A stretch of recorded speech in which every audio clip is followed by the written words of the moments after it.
आज हम पढ़ेंगे साझेदार का अवकाश ग्रहण व मृत्यु, रिटायरमेंट और डेथ ऑफ अ पार्टनर का पार्ट 4। इसके अंदर हम पहला टॉपिक पढ़ेंगे। इससे पहले हम 3 पार्ट पढ़ चुके हैं अपनी पिछली वीडियोज़ में। आज की वीडियो में हम पहला टॉपिक पढ़ेंगे, अवकाश ग्रहण करने वाले साझेदार को देय राशि का निर्धारण, जिसको इंग्लिश में बोलते हैं determination of amount due to retiring partner. और 8वां टॉपिक पढ़ेंगे, अवकाश ग्रहण करने वाले साझेदार को देय राशि का भुगतान, यानी कि payment of amount due to retiring partner. Channel को लाइक और सब्सक्राइब जरूर करें।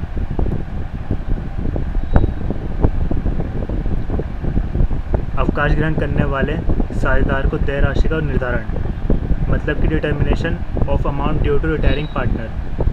मतलब जब अवकाश ग्रहण कर रहा होता है कोई भी साझेदार, तो उसके लिए हमको उसको कुछ राशि देनी होती है, जितनी उसकी फर्म के अंदर होती है। तो उसका निर्धारण कैसे करेंगे, कितनी राशि देनी है उसको।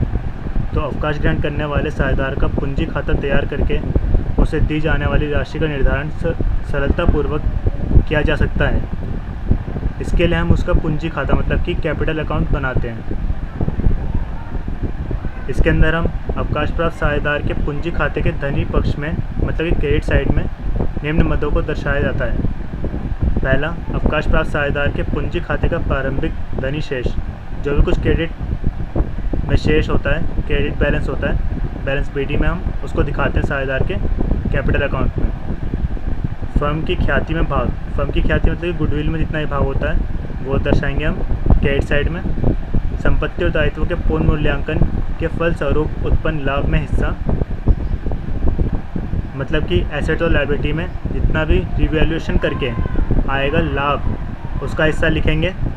और अवकाश प्राप्त करने की तिथि तक के लाभ में हिस्सा।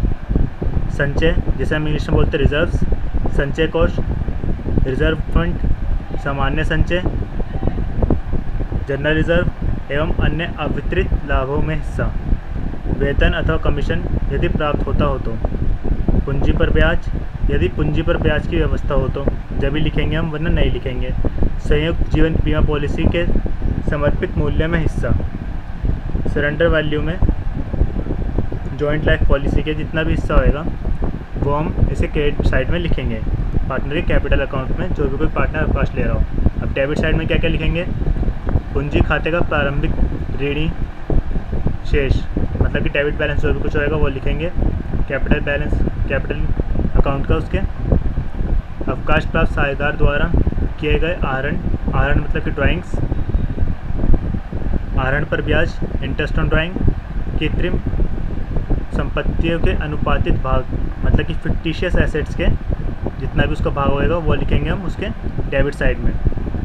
संपत्ति और दायित्व के पूर्ण मूल्यांकन के फलस्वरूप उत्पन्न हानि में हिस्सा, जितना भी हानि में हिस्सा होएगा वो लिखेंगे हम इसके डेबिट साइड में। क्रेडिट साइड में हम क्या लिखेंगे, जो लाभ में हिस्सा होएगा, और डेबिट साइड में जो हानि में हिस्सा होएगा पार्टनर्स कैपिटल अकाउंट के। इन सभी मदों को अवकाश ग्रहण करने वाले साझेदार के पूंजी खाते में लिखने के बाद खाते का शेष निकाला जाता है। सामान्यतः इस खाते का धनी शेष ही आता है को अवकाश प्राप्त करने वाले साझेदार को देय राशि को दर्शाता है। तो इसके अंदर देय राशि जितनी भी हमको देनी होती है वो उसके धनी भाग में आ जाती है। धनी भाग मतलब कि क्रेडिट साइड में, और वही हमको उसको देनी होती है रिटायरिंग पार्टनर को। इसका फॉर्मेट देख लेते हैं। फॉर्मेट में डेबिट साइड में रिवैल्यूएशन अकाउंट, जो हमने बताया था पूर्ण मूल्यांकन जो हम करते हैं एसेट्स और लायबिलिटीज़ का। Share in accumulated loss, drawings, interest on drawings, goodwill account, share in existing goodwill return of, जो भी कोई पहले की गुडविल होगी उसका जो गुडविल का पार्ट होएगा वो लिखेंगे हम यहाँ पे। Profit and loss suspense account, share in loss for current year till retirement, retiring partners loan account, जो भी कोई बैलेंसिंग फिगर होएगी। ये जब आएगी बैलेंसिंग फिगर, जब हम इधर भी लिखते हैं क्रेडिट साइड में भी balance PD. Profit and loss suspense account, share in profit for current year, इसके अंदर प्रॉफिट लिखेंगे हम क्रेडिट साइड में, और इसके अंदर हम लॉस लिखेंगे करंट ईयर का, उसके रिटायरमेंट तक का। रिवैल्यूएशन अकाउंट, इसके अंदर share of goodwill, share in accumulated profits, general reserves, interest on capital, due till the date of his retirement, salary और कमीशन जो भी कुछ होगी वो लिखेंगे हम क्रेडिट साइड में। और by joint life policy account, surrender value इतनी भी उसका भाग होएगा वो लिखेंगे, और जब हम दोनों को टोटल करेंगे वो नीचे लिख देंगे यहाँ पे, और फिर बैलेंसिंग फिगर हम उसके लोन अकाउंट में ट्रांसफ़र कर देंगे।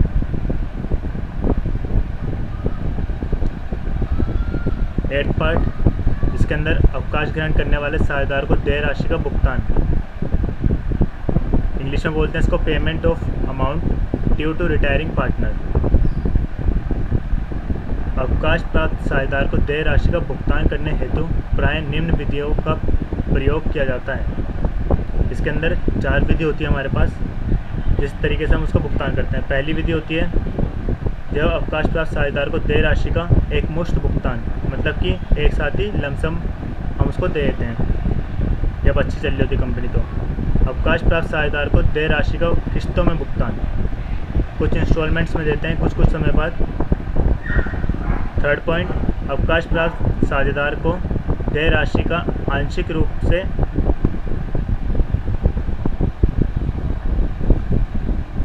नकद, मतलब कि कुछ उसको नकद तथा शेष किस्तों में भुगतान करना और कुछ उसको इंस्टॉलमेंट में देना। फोर्थ, वार्षिकी के माध्यम से भुगतान करना। वार्षिकी मतलब कि एन्युटी, ये आता तो नहीं है पेपर में लेकिन फिर भी हम पढ़ लेते हैं इसको हमारे कोर्स में। एन्युटी होता है कि हर वर्ष कुछ पैसा देना और बराबर ही देना उसको, कुछ समय बाद उसको बराबर वही अमाउंट देना है उसको एन्युटी में। अब इसके अंदर पहला पार्ट पढ़ लेते हैं हम। अवकाश प्राप्त साझेदार को देय राशि का एक मुश्त भुगतान, मतलब कि payment of amount due to retiring partner in lump sum. Lump sum में मतलब कि एक साथ पूरा भुगतान कर देते हैं। जब फर्म अच्छा प्रॉफिट होता है फर्म के पास तो वो एक साथ ही पूरा भुगतान कर देता है। फर्म की आर्थिक स्थिति अच्छी हो तो अवकाश ग्रहण करने वाले साझेदार का संपूर्ण भुगतान एक ही बार में कर दिया जाता है। इसके लिए हम जनरल एंट्री करते हैं, retiring partners capital account debit to cash या bank account, being full and final payment made to retiring partner. Cash account हमारा इसलिए क्रेडिट हुआ क्योंकि हम यहाँ से पेमेंट करेंगे और रिटायरिंग पार्टनर का कैपिटल अकाउंट डेबिट हो जाएगा। सेकंड, अवकाश प्राप्त साझेदार को देय राशि का किस्तों में भुगतान करना, payment of amount due to retiring partner in installment, जब इंस्टॉलमेंट में देते हैं। यदि फर्म अवकाश प्राप्त साझेदार को दी जाने वाली धनराशि की व्यवस्था एक साथ नहीं कर पाती है तो इस स्थिति में अवकाश ग्रहण करने वाले साझेदार को देय धनराशि को उसके ऋणी खाते लोन अकाउंट में अंतरित कर दिया जाता है तथा इस ऋण का बराबर किस्तों में ब्याज सहित भुगतान किया जाता है। ब्याज की गणना सदैव अवशेष ऋण की राशि पर की जाती है। इसके अंदर एक बात ध्यान देने वाली है कि हमेशा जो भी कुछ ब्याज निकालेंगे हम, पहले तो हम जितना भी उसको दे सकते हैं कैश में वो दे देते हैं, और जितना भी बचा होता है उसको हम फिर दोनों अकाउंट में उसको देते रहते हैं और बराबर किस्तों में बांटते रहते हैं। इसके ऊपर हम उसको ब्याज भी देते हैं, ब्याज सहित हम उसका भुगतान करते हैं।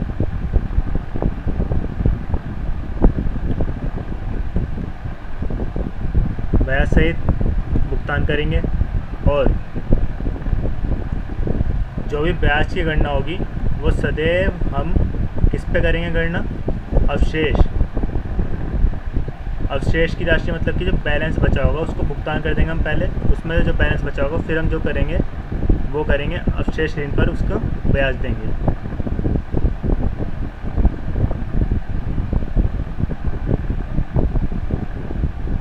इस स्थिति में इन प्रविष्टियाँ बनाई जाती हैं। इसके अंदर 3 एंट्रीज होती हैं। निवृत्त साझेदार, मतलब कि जो अवकाश ग्रहण करता है वो साझेदार को देय राशि को उसके ऋण खाते में हस्तांतरित करने पर जब उसको ट्रांसफ़र कर देते हैं उसके ऋण खाते में तो क्या आएगा फिर, retiring partners capital account debit to retiring partners loan account में हम करेंगे उसको transfer. Being retiring partners capital account balance transfer to his loan account, जो भी कुछ बैलेंस बचा होगा उसको लोन अकाउंट में हमने ट्रांसफ़र कर दिया। सेकेंड एंट्री करेंगे, ऋण पत्र ब्याज हेतु जब उसको इंटरेस्ट देना होगा तो उसकी एंट्री करेंगे, interest on loan account debit to retiring partners loan account being interest made due, और ब्याज सहित किस्त का भुगतान करने पर। और थर्ड एंट्री करेंगे जब ब्याज के साथ हम उसकी इंस्टॉलमेंट का भुगतान करेंगे, तो retiring partners loan account to cash या bank account being instalment with interest paid. उदाहरण देख लेते हैं इसके अंदर हम। उदाहरण में क्वेश्चन दिया हुआ है, एक साझेदार सी के अवकाश ग्रहण करने पर उसे 3 लाख रुपए दे था, जिसे 3 बराबर किस्तों में दिया जाना तय हुआ, पर 6% वार्षिक ब्याज देना भी निश्चित हुआ। फर्म की बहियों में साझेदार का ऋण खाता बनाइए। ऋण खाता मतलब कि लोन अकाउंट बनाएंगे हम इसका। तो लोन अकाउंट में क्या क्या करेंगे हम? पहला, फर्स्ट ईयर, इसको हमने 3 बराबर किस्तों में करा, मतलब कि हर साल 3 साल बन जाएंगे इसके। तो फर्स्ट ईयर में जो हमने करा, फर्स्ट ईयर में सी का कैपिटल अकाउंट क्रेडिट बैलेंस था, उसके पास दे था 3 लाख, 3 लाख की हमने एंट्री कर दी। सेकंड एंट्री क्या करते हैं हम? सेकंड एंट्री हम इंटरेस्ट निकालते हैं उसका। तो 31 दिसंबर को उसका इंटरेस्ट कितना था? 6% के हिसाब से 6% पे देना था उसको। तो इंटरेस्ट निकाला हमने 6%, 3 लाख पे 18,000 आया। थर्ड एंट्री क्या करते हैं? उसको भुगतान करते हैं, मतलब कि हम अपना बैंक अकाउंट तो क्रेडिट करते हैं, फर्म तो अपनी क्रेडिट करेगी, लेकिन उसका सी का लोन अकाउंट में बैंक अकाउंट जो होगा वो अपना डेबिट करेगा। तो 1 लाख जो कि 3 लाख का 3 बराबर हिस्सों में करने पर आया, पहले साल में उसका 1 लाख। अब और जो इंटरेस्ट का भाग आया उसका प्लस 18,000, तो 1 लाख प्लस 18,000, 1,18,000, दोनों का टोटल करेंगे 3,18,000, 3,18,000, और बैलेंस आ जाएगा 2 लाख। ये हम अगले साल के लिए कर देंगे इसको। बैलेंस BD सेकेंड ईयर जनवरी में 2 लाख, 2 लाख पे 6% इंटरेस्ट निकालेंगे 12,000, फिर उसका जो राशि होगी भुगतान की 1 लाख रुपये, क्योंकि हमने 3 बराबर हिस्सों में बांटे 3 लाख को, 1 लाख पहले साल, दूसरा 1 लाख और तीसरा 1 लाख, और ये 12,000 रुपये इंटरेस्ट भी भुगतान करेंगे उसके साथ। दोनों का टोटल करा 2,12,000, 2,12,000, और ये बैलेंस CD आ गया 1 लाख रुपये। ये अब अगले साल में हम उसको ट्रांसफ़र कर देंगे उसके। बैलेंस BD 1 लाख, 6% निकालेंगे 1 लाख पे, इंटरेस्ट 6,000, और बैंक अकाउंट निकालेंगे 1 लाख और प्लस 6,000 उसका इंटरेस्ट, तो 1,06,000। अब दोनों टोटल आ जाएंगे बराबर 1,06,000, 1,06,000। अब 3 बराबर हिस्सों में, मतलब 3 बराबर किस्तों में हमने उसको भुगतान कर दिया सी को उसके लोन अकाउंट में। देखिए हमने पहले क्या करा, हमने पहले उसका कैपिटल अकाउंट जो भी था वो आता गया बैलेंस, और फिर इंटरेस्ट निकाला हमने, और जब हमने उसको भुगतान करा, बैंक के थ्रू भुगतान करेंगे हम या फिर कैश के थ्रू करेंगे, तो उसका एक तो उसका जो भाग जितना भी था 3 लाख का 3 बराबर किस्तों में करा था, तो 1 लाख 1 लाख 1 लाख तीनों सालों में हो गया, और फिर प्लस इंटरेस्ट जो भी उस साल का होएगा, इसके अंदर 18,000, इसके अंदर 12,000 आया था इंटरेस्ट, और थर्ड ईयर में आया था हमारा 6,000। वो सब करके हमारा कंप्लीट हो गया इसका सी का लोन अकाउंट। अब थर्ड केस, जब अवकाश प्राप्त साझेदार को देय राशि का आंशिक रूप से नकद तथा शेष किस्तों में भुगतान, payment of amount due to retiring partner partial in cash and balance in installments, कुछ तो कैश के रूप में दे दिया और कुछ इंस्टॉलमेंट के रूप में दे दिया। इंस्टॉलमेंट्स हम बैंक से ही देते हैं हमेशा। यदि निवृत्त साझेदार द्वारा, निवृत्त मतलब कि अवकाश लेने वाला साझेदार होता है, उसके द्वारा देय राशि का आंशिक भुगतान नकद तथा शेष राशि को ऋण के रूप में मांगने पर यह संभव है कि निवृत्त साझेदार की कुछ भुगतान अवकाश के समय नकद कर दिया जाए तथा शेष राशि को उसके ऋण खाते में हस्तांतरित कर दिया जाए। जो हम नकद कर देंगे उसको भुगतान, वो तो उसके लोन अकाउंट में नहीं जाएगा, लेकिन जो बाकी की राशि जो बची होगी उसको हम उसके लोन अकाउंट में ट्रांसफ़र कर देंगे। हस्तांतरित मतलब कि ट्रांसफ़र कर देना। इसके अंदर नोट करने वाली दो बातें हैं। पहली, यदि प्रश्न में अवकाश प्राप्त या फिर मृत साझेदार को देय राशि के भुगतान के संबंध में कुछ स्पष्ट निर्देश ना दिए गए हों तो उसको देय राशि उसके ऋण खाते में अंतरित कर दिया जाता है। अगर कुछ भी ना बोल रखा हो तो उसको देय राशि उसके सीधे सीधे ऋण खाते में दे देंगे। सेकंड, भारतीय साझेदारी अधिनियम 1932 की धारा 37 के अनुसार अवकाश प्राप्त साझेदार, ये इम्पोर्टेंट है बहुत, पेपर में भी आता है कभी कभी, 1932 की धारा के अनुसार एंट्री कीजिए। तो प्राप्त साझेदार, अवकाश प्राप्त साझेदार मृत साझेदार के उत्तराधिकारी को देय राशि का भुगतान किया जाता है। उत्तराधिकारी मतलब कि लीगल रिप्रेजेंटेटिव जो होता है उसको भुगतान अवकाश प्राप्ति मृत्यु के समय पर न होने की स्थिति में अवकाश प्राप्त या फिर मृत साझेदार का उत्तराधिकारी अवकाश प्राप्त मृत साझेदार मृत्यु होने की तिथि से, जितनी भी उसकी तिथि होती है वहाँ से राशि के भुगतान के माध्यम की अवधि के लिए निम्न प्रतिफल पाने का अधिकारी होता है। पहला, जैसा भी साझेदारी संलेख में उल्लेख किया गया हो। एक तो साझेदारी डीड में जो भी कुछ हमारा पार्टनरशिप डीड में लिखा हुआ होगा कि कैसे करना है उसको भुगतान, या फिर सेकंड केस हो सकता है यदि साझेदारी संलेख में इस संबंध में कोई उल्लेख ना हो तो तब निवृत्त साझेदार मृत साझेदार का उत्तराधिकारी निम्न में से किसी एक विकल्प को ले सकता है। फिर उसके पास दो ऑप्शन होंगे लीगल रिप्रेजेंटेटिव के पास।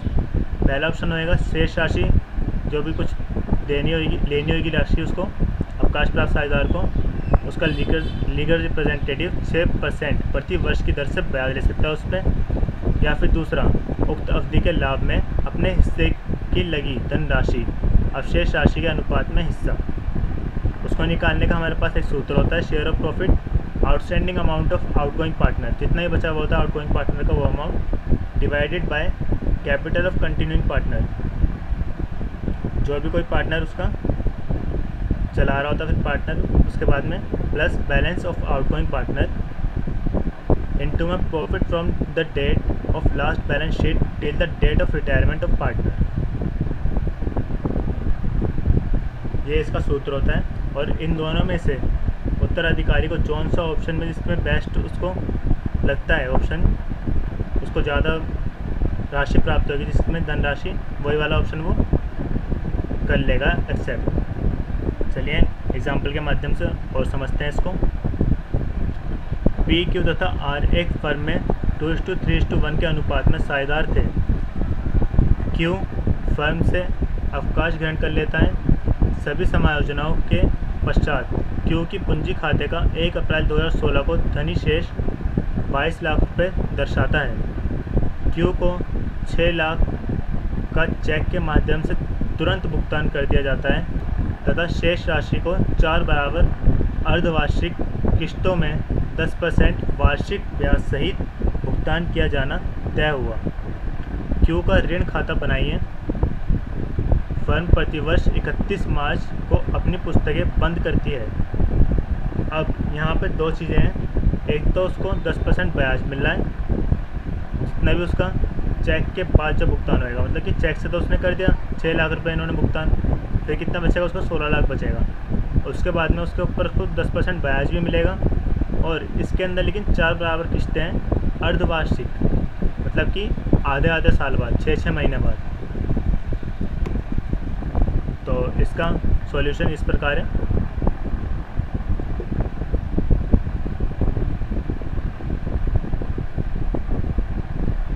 पहला तो जो क्यू जब गया है तो उसका लोन अकाउंट बनेगा, तो क्रेडिट साइड में उसका 22 लाख रुपए जो था कैपिटल अकाउंट, उसमें से उसको 16 लाख का, उसको 6 लाख का भुगतान हो गया, तो कितना हो गया 30 सितंबर अर्धवार्षिक को उसको इंटरेस्ट मिलेगा, मतलब कि 6 महीने, अप्रैल से लेकर 30 सितंबर तक 6 महीने हो जाएंगे। 16 लाख पे 10% का ब्याज मिलेगा। इंटरेस्ट निकालते हैं ना सेकंड केस में, तो 10% का कर दिया 10/100 इंटू में 6 महीने का 6/12 कर दिया, तो आ गया उसका 80,000 रुपये। फिर इधर क्या करा, टू बैंक अकाउंट, मतलब कि 6 लाख रुपये जो उसका भुगतान हो गया। अब इंटरेस्ट और प्लस जो है 16 लाख रुपए हैं, 16 लाख रुपए का हमने 4 बराबर आर्थिक अर्धवार्षिक किस्तों में बंटवारा कर दिया। मतलब कि 4 लाख 30 सितंबर, फिर अगले 31 मार्च को 4 लाख रुपए, फिर 30 सितंबर को 4 लाख रुपए, हर 6 महीने बाद उसको 4 लाख रुपए मिलते रहेंगे, तो हो जाएंगे पूरे 16 लाख रुपए। और उसके ऊपर प्लस इंटरेस्ट मिलेगा, जितना भी उस टाइम का होएगा इंटरेस्ट। इस टाइम का कितना है 80,000 रुपये, तो 4 लाख प्लस 80,000 हो गया 4,80,000। अभी 2016 का ही चल रहा है कि 31 मार्च को उसकी किताबें बंद होती हैं, हमको ये साफ साफ लिखा हुआ है। तो 2017 में आ गए अब हम, और 2017 में कितने रुपए उसके पास हुए, फिर यहाँ पे 6 लाख रुपए भुगतान हो गया और 4 लाख रुपए यहाँ से हो गया।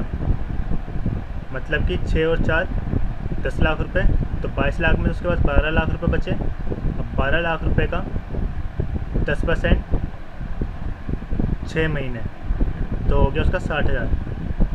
अब 31 मार्च को होएगा 4 लाख, जो उसका भुगतान बराबर है, बराबर राशि प्लस 60,000 उसका इंटरेस्ट, तो 4,60,000। दोनों का टोटल करा 23,40,000, 23,40,000। आगे यहाँ पर बैलेंस CD 8 लाख रुपए। अब यहाँ पे 2017 के अप्रैल को जब उसकी किताबें फिर से खुलेंगी अगले साल, तो बैलेंस BD में आ गया 8 लाख रुपए। अब 8 लाख रुपए पे 6 महीने का इंटरेस्ट लगेगा 40,000 रुपये, 10% के हिसाब से 40,000 रुपये, और जो 4 लाख रुपये उसका भुगतान है वो प्लस 40,000 रुपये उसका इंटरेस्ट, तो हो गया 4,40,000 रुपये। अब 6 महीने बाद फिर से इंटरेस्ट लगेगा उसके ऊपर, क्योंकि अर्धवार्षिक लिखा हुआ है यहाँ पर, अर्धवार्षिक किस्तों पे है, तो 6 महीने बाद फिर से इंटरेस्ट लगेगा उसके ऊपर, तो हो गया ये। अब कितने बचे उसके पास, 8 लाख रुपये में से 4 लाख रुपये का यहाँ पे भुगतान हो गया, तो बचे उसके पास 4 लाख रुपये। तो 4 लाख रुपये का 10% 6 महीने के हिसाब से हो गया 20,000 रुपये। और मार्च 31 को बैंक अकाउंट में उसको 4 लाख रुपये प्लस इंटरेस्ट मिल गया 20,000 रुपये, तो हो गए उसके 4,20,000 रुपये। टोटल करेंगे तो 8,60,000 रुपये, 8,60,000 रुपये दोनों तरफ आ जाएगा बैलेंस। और ये पूरा ख़त्म हो गया इसका लोन अकाउंट क्यू का। अब चौथा केस है हमारे पास वार्षिकी के माध्यम से भुगतान, यानी कि payment by way of annuity. इस स्थिति में एन्यूटी का मतलब होता है कि उसको हर एक निश्चित समय के बाद निश्चित राशि मिलेगी एन्यूटी में। तो इस स्थिति में निवृत्त साझेदार, मतलब कि अवकाश ग्रहण करने वाला साझेदार को देय राशि को वार्षिकी उच्चंत खाते में हस्तांतरित कर दिया जाता है। वार्षिकी उच्चंत मतलब कि सस्पेंस, एन्यूटी सस्पेंस अकाउंट में हस्तांतरित कर दिया जाता है, तथा इस खाते को अवशेष राशि पर एक निश्चित ब्याज की दर से प्रतिवर्ष क्रेडिट किया जाता है, तथा निवृत्त साझेदार को दिए जाने वाली राशि से इस खाते को डेबिट किया जाता है। इस संबंध में पुस्तकों में निम्न प्रविष्टियाँ बनाई जाएंगी।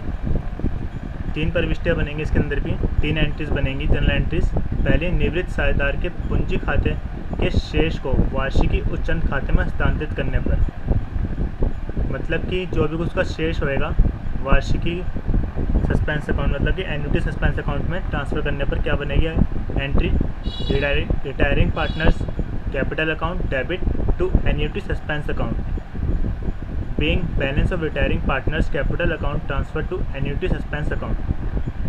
सेकंड एंट्री बनेगी अवशेष राशि पर ब्याज के देय होने पर,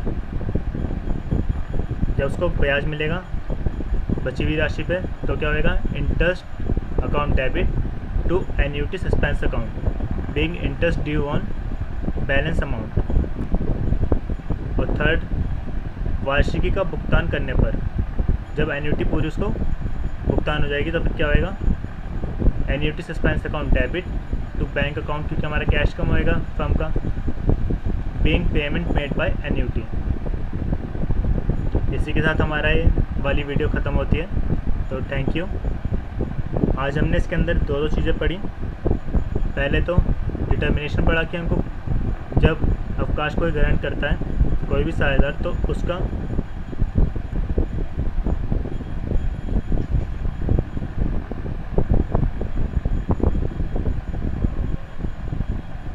उसका निर्धारण कैसे करते हैं ये पढ़ लिया, और फिर उसको भुगतान कैसे करते हैं ये वाला पार्ट भी हमने पढ़ लिया। इसी के साथ ये वीडियो एंड होती है। Thank you.